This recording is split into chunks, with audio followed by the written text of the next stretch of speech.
Positive Vibes update tonight. A Beaverton family that we featured 2 years ago has made big strides in raising money for research for their son's life-threatening rare disease. Well, OHSU just announced a big discovery that maybe could one day lead to a treatment for little Raiden Pham. But in the meantime, they are racing against the clock to save him.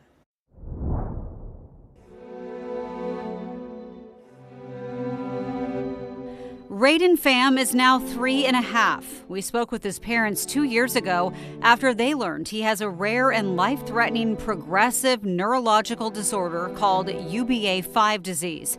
He can't walk or talk, and it can cause seizures, brain abnormalities, and intellectual disability. There are good days and there are bad days, and the bad days are very bad still. Devastated by the diagnosis, with just a few dozen cases in the world, Tommy and Linda Pham set out on a mission to do what they could to save Raiden.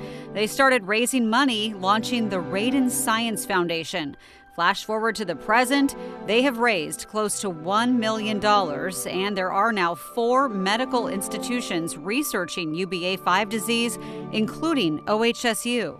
The UBA5 is an important enzyme inside your cells that is used to signal for different stress.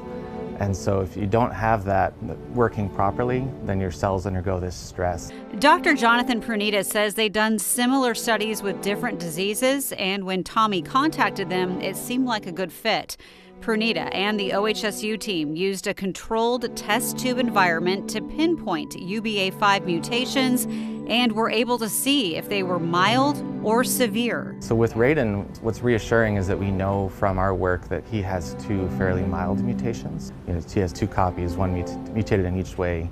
And so we know he has a bit of time. And that's reassuring because what we're going toward now is actual drug screening to see if we can find molecules as drugs that can actually correct those mutations and restore the function. Prunita and his team are now looking at creating treatments based on their research, but much more testing is needed.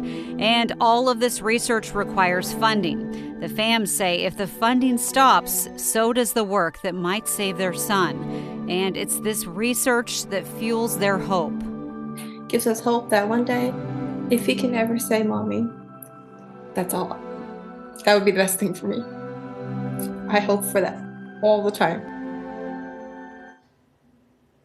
Well, as we mentioned, there are now 4 academic research universities studying UBA5 disease: OHSU, Baylor, UMass, and St. Jude Children's Research Hospital. Again, the Phams have raised $1 million. They need $3 million more to keep a lot of that research going.